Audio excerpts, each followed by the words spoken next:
لگی تو ہے، پریشر تو آ رہا ہے، باہر نکلتی نہیں پیشاب. ایسے میں کوئی آ کر کہے میں ایسا نسخہ جانتا ہوں، اگر وہ چٹکی تجھے کھلا دوں تو ابھی پیشاب ہو، لیکن وہ نسخہ جو چٹکی بھر کھلا کر کے تجھے پیشاب کروانا ہے، آدھی حکومت دے گا تو میں وہ نسخہ تجھے دوں گا، ورنہ نہیں دوں گا. بول، پیشاب کرنے کے لیے وہ آدھی حکومت دے کے نسخہ لے گا کہ نہیں لے گا؟ کہا بالکل لوں گا، کیونکہ جان ہے تو جان ہے. اس لیے کہ حکومت نہ رہے گی، زندگی تو رہے گی.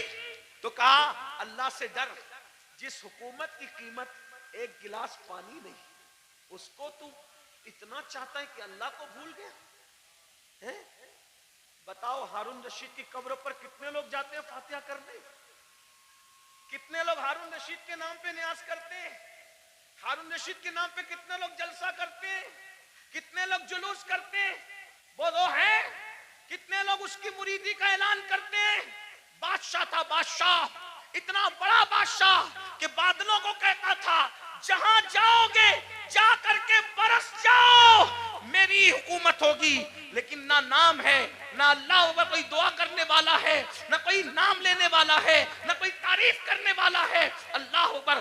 پھر کہہ رہا ہوں، توہین کے طور پہ نہیں، عبرت کے طور پہ کہہ رہا ہوں، ہے کوئی اس کے نام کا جلسہ جلوس کرنے والا؟ نہیں نہیں نہیں. بتاؤ، جب اتنے بڑے بادشاہ کا کوئی نام لیوا نہیں ہے، جبکہ اس کی زندگی میں کچھ تقویٰ بھی نظر آتا ہے، لیکن اللہ اکبر، اس مرد قلندر کو دیکھو جو مدینہ منورہ سے ایک لباس پہن کر آیا تھا اور پوری زندگی اس پہ گزار دیا اور 90 لاکھ کو ایمان کی دولت عطا کر دی. 800 سال سے زیادہ کا عرصہ گزر رہا ہے، ہندوستان میں کوئی کونا ایسا نہیں ہے کہ روزانہ غریب نواز کو خراج عقیدت نہ پیش کیا جاتا. نعرہ تکبیر، نعرہ رسالت، ان کے نام فیضان خواجہ غریب نواز مسلک اعلی حضرت. ان کے نام کے ڈنکے نہ بجائے، یہ ہمارے لیے عبرت ہے. اس لیے دولت کے نشے میں اللہ کو مت بھولو. تو آقا علیہ السلام فرماتے ہیں دوسرا گروہ جو اپنی قبر سے نکلے گا تو ان کا حال کیا ہوگا؟ وہ پاگلوں جیسے دکھیں گے، پاگل نہیں ہوں گے، آصف زدہ دکھیں گے، آصف. اور آخری بات اس عنوان کی، آقا فرماتے تیسرا گروپ جب اپنی قبر سے نکلے گا تو وہ ذرہ بے مقدار سے بھی کم ہوگا. ایک تو ذرہ ہوتا ہے اور ذرے میں ذرہ بے مقدار سے بھی کم ہوگا. ان کی شکلیں تو انسانوں جیسی ہوگی، لیکن وہ بالکل باریک سے ذرے دکھائی دیں گے. اللہ کی قدرت، باریک ذرے دکھائی دیں گے، وہ باریک ذرے. اور جانور ان کو کچلیں گے میدان محشر میں، اور انسان ان کو پیروں تلے کچلیں گے میدان محشر میں.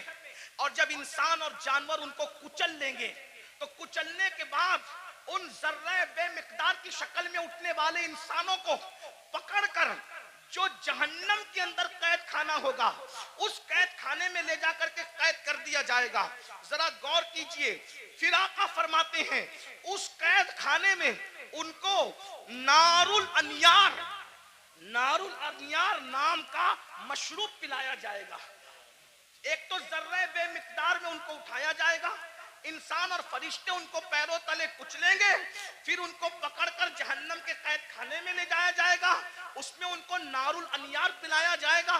صحابہ نے پوچھا یا رسول اللہ یہ نار الانیار کیا ہے؟ تو آقا فرماتے ہیں یہ جہنمیوں کا کھولتا ہوا پیپ ہے جو ان کے جسم سے نکلے گا، اور جہنم کی سڑی ہوئی آگ ہے جو ان کی غذا بنے گی. صحابہ نے پوچھا آقا وہ ذرہ بے مقدار والے لوگ اور وہ جہنم کے اندر قیدی لوگ، نار الانیار پیپ پینے والے لوگ، جہنم کی سڑی ہوئی آگ کھلائی جانے والے لوگ، وہ کون ہوں گے؟ تو آقا فرماتے ہیں وہ دنیا میں وہ لوگ ہوں گے جو گھمنڈ کرتے ہوں گے، تکبر کرتے ہوں گے. میں چودھری کا بیٹا، میں مالدار کا بیٹا، میں پڑھا لکھے کا بیٹا. علم پر گھمنڈ کرنے والے، عمل پہ گھمنڈ کرنے والے، نسب پہ گھمنڈ کرنے والے، تقوی پہ گھمنڈ کرنے والے، کسی قسم کا گھمنڈی ہوگا، قیامت کے دن اس کو ذرہ بے مقدار میں اٹھایا جائے گا. اے میری جوانوں، آپ سے پوچھتا ہوں یہ گھمنڈ ہی تو ہے جو آپ کو علماء کے قریب نہیں ہونے دیتا، یہ تکبر ہی تو ہے جو لوگوں کو آج دین سے قریب نہیں ہونے دیتا. تھوڑی سی دولت آ گئی، غریب رشتہ داروں کو بھول گئے، گھمنڈ کر رہے ہیں. تھوڑی سی ڈگری آ گئی، دینداروں کو حقیر سمجھ رہے ہیں. ابھی دیکھو یہ بچے جو حافظ قرآن ہوئے، کوئی عزت نہیں. ہمارے سماج میں عالموں کی اور حفاظ کی وہ عزت. جبکہ ہم ان کو کیا کہتے ہیں؟ نائب رسول.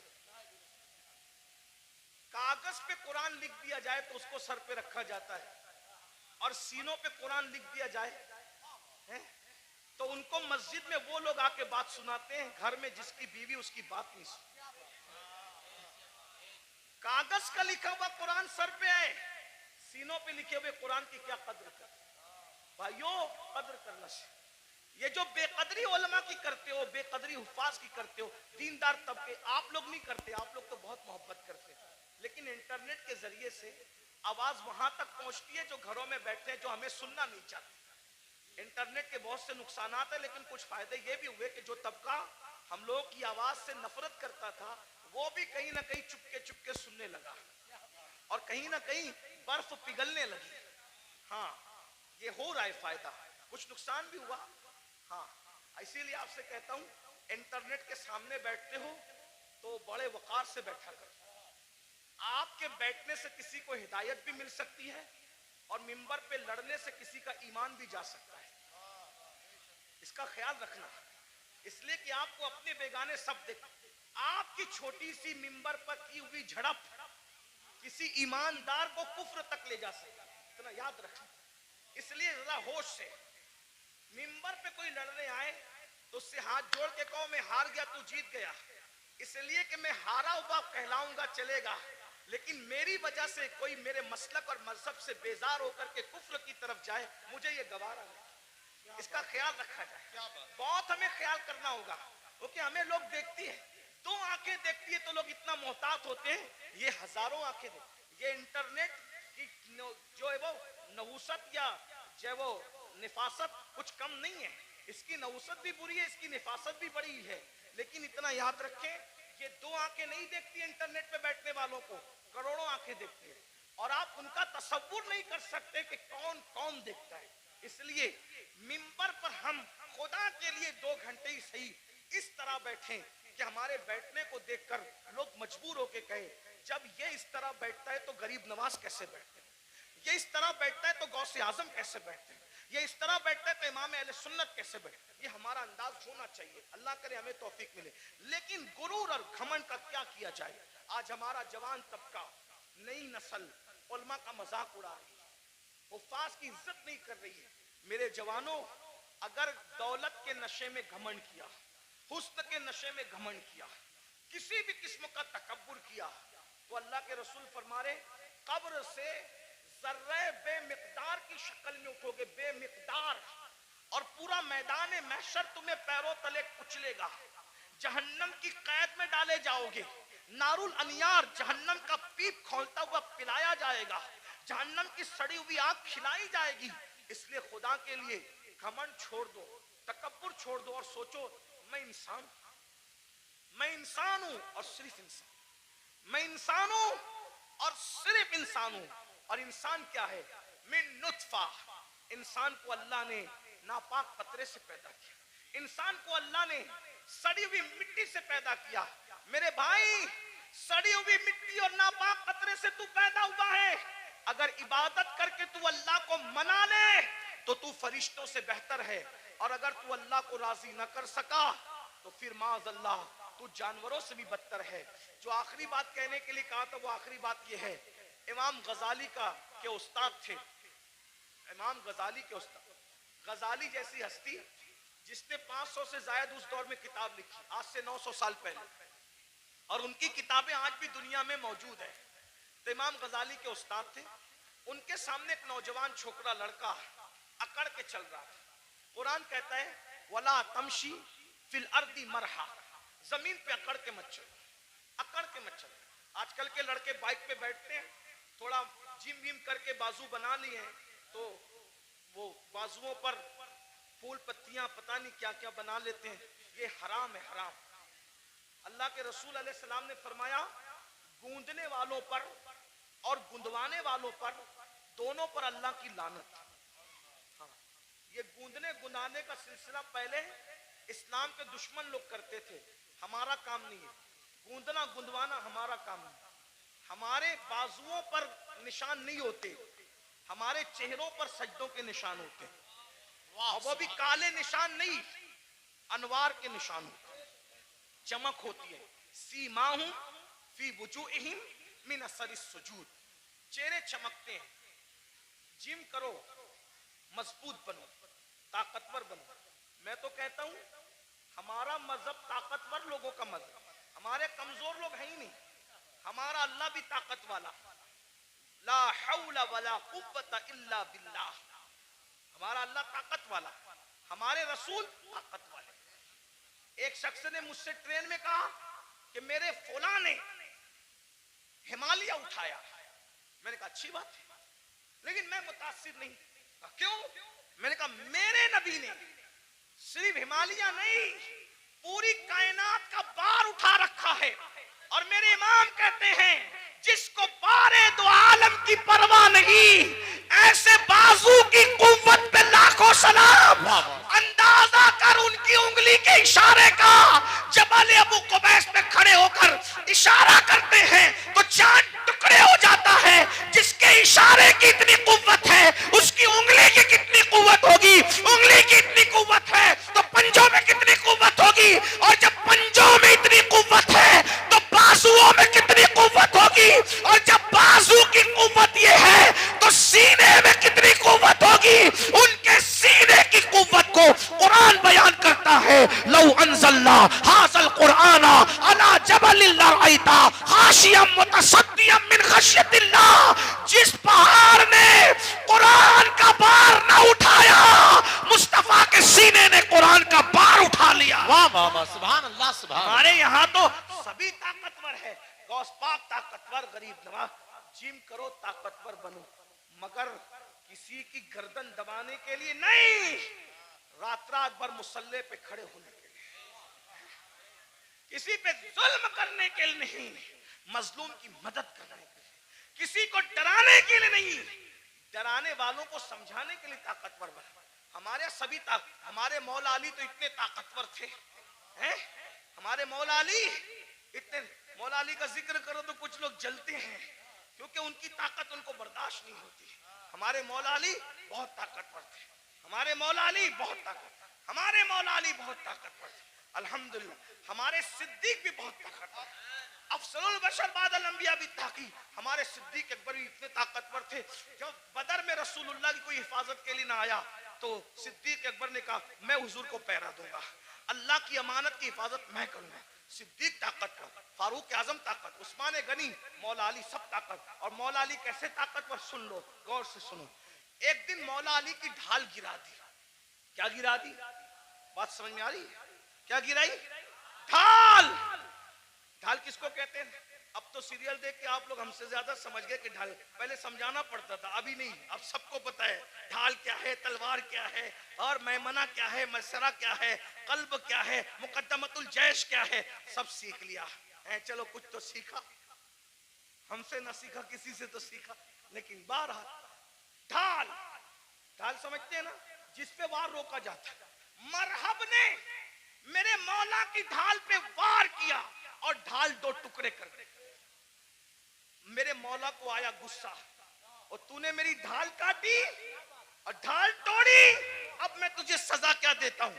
میری ڈھال کاٹ کے یہ نہ سمجھنا کہ میں پلٹ کر جاؤں گا، کیونکہ علی کہتے ہی اس کو ہے جو پلٹ کر نہ جائے. علی کا نام تھا حیدر کرار، پلٹ کر بھاگنے والا نہیں، پلٹ کر حملہ کرنے والا. اب علی اگر سپر لینے کے لیے، ڈھال لینے کے لیے پلٹ کر جاتا تو دشمن کہتا ارے کبھی تو پلٹ کر بھاگے تھے. لیکن علی نے کہا پلٹ کر نہیں جاؤں گا، بلکہ مولا نے کہا تو نے میری ڈھال توڑی، اب میں کس کو ڈھال بناتا ہوں دیکھ. آگے بڑھے اور خیبر کا دروازہ اکھاڑ کر علی نے اسی کو ڈھال بنا لیا اور اسی کو لے کے جنگ کرتے رہے. اور جب اس کو اٹھا کر کے پھینکا ہے تو علی کا پھینکا ہوا دروازہ 70 لوگ مل کر بھی اپنی جگہ سے اٹھا نہ سکے. نعرہ تکبیر، نعرہ رسالت، نعرہ حیدری. کبھی دیوار ہلتی ہے، حضرت، کبھی در کانپ جاتا کیا ہے علی کا نام سن کر اب بھی خیبر. ہم علی والے ہیں لیکن وہ علی والے ہیں جو صدیق کو افضل البشر مانتے ہیں. واہ واہ سبحان. ہم وہ علی والے ہیں جو فاروق اعظم کو عادلوں کا سردار مانتے ہیں. ہم وہ علی والے ہیں جو عثمان کو ایک نور والا نہیں بلکہ دو نور والا ذوالنورین مانتے ہیں. ہم وہ علی والے بہت اچھا سبحان الحمدللہ. سبحان اللہ. اور وہی سچے علی والے ہیں جو علی کو بھی مانتے ہیں اور مولا علی کی بھی مانتے ہیں. تو آخری بات جو کہنے چلا تھا کیا, وہ نوجوان پہلوان تھا, بازو موٹے موٹے تھے, گھمنڈ میں اترا کے چل رہا. اللہ کو اترا کے چلنا پسند نہیں, اترا کے چل رہا تھا. امام غزالی کے استاد نے کہا اے لڑکے اترا کر گھمنڈ سے مت چل. اس نے پلٹ کر نصیحت نہیں مانی اور حضرت کو کہا آپ مجھے جانتے ہیں میں کون ہوں, آپ مجھے جانتے ہیں میں کون ہوں. امام غزالی کے استاد نے کہا بیٹا اچھی طرح جانتا ہوں کون ہے. کہا کون ہوں میں؟ فرمایا تیری ابتدا پانی کا ناپاک قطرہ ہے اور تیری انتہا قبر کی سڑی ہوئی مٹی ہے, اس سے زیادہ تیری کوئی اوقات نہیں ہے. بس میری بھی گزارش یہی ہے, ہم پانی کے ناپاک قطرے سے پیدا ہوئے, اتنا ناپاک اتنا ناپاک اتنا ناپاک, زبان حیا اجازت نہیں دیتی کتنا ناپاک, لیکن ایک جملہ حیا کے پردے میں سن لے, اتنا ناپاک ہے کہ باہر نکل آئے تو غسل فرض کر دے, اتنا ناپاک. اور قبر کی وہ سڑی ہوئی مٹی جس میں کیڑے مکوڑے ہیں, یہ ہمارا حال ہے. اگر اللہ ناراض ہے تو یہ حال ہے, اور اگر اللہ کو منا لیا تو پھر کوئی سڑی ہوئی مٹی نہیں ہے, کوئی سڑی ہوئی. اگر اللہ کو منا لیا تو مٹی نہیں, سڑی ہوئی نہیں, بلکہ انشاءاللہ کفن کو بھی مٹی کا دھبا نہ لگ سکے گا. اگر خدا کو منا لیا, آؤ آج عہد کرو. شعبان کا مہینہ چل رہا ہے, اللہ کے رسول رجب سے ہی تیاری کرتے تھے رمضان شریف کی. نیکیوں کا موسم بہار آنے والا ہے, برکت والا مہینہ. ایک نیکی 70 کے برابر, فرض 70 فرضوں کے برابر. روزہ رکھنا, گناہ سے بچنا. ایک بات یہ بھی بتا دوں, جو رمضان شریف میں گناہ کرتا ہے اللہ کے رسول فرماتے ہیں کہ اللہ اس کے 1 سال کی نیکیوں کو برباد کر دیتا ہے. رمضان شریف میں ایک گناہ, یہ کہاں سے میں پڑھ رہا ہوں, الموجم الاوسط سے یہ حدیث پڑھ رہا ہوں. ہاں, جو رمضان شریف میں ایک گناہ کرے اللہ اس کے 1 سال کی نیکیوں کو برباد کر دیتا ہے. اس لیے رمضان شریف میں جہاں مسلم اکثریت ہے بڑا مزہ آتا ہے. ہمارے گاؤں میں بھی بڑا مزہ آتا ہے, 80% حضور کے غلام رہتے ہیں, مزہ آتا ہے. ممبئی میں بھی رمضان شریف کا مزہ آتا ہے, مراد آباد سنبل ادھر بھی رمضان شریف کا مزہ ہے نا. کیا بازار سجتے ہیں, کیا افطار لگتی ہے, لیکن یہ بازار ہے. اصل رمضان شریف کی بہار اس کی ہے جو گناہ سے بچ جائے, عبادت کر کے اللہ کو راضی کر جائے.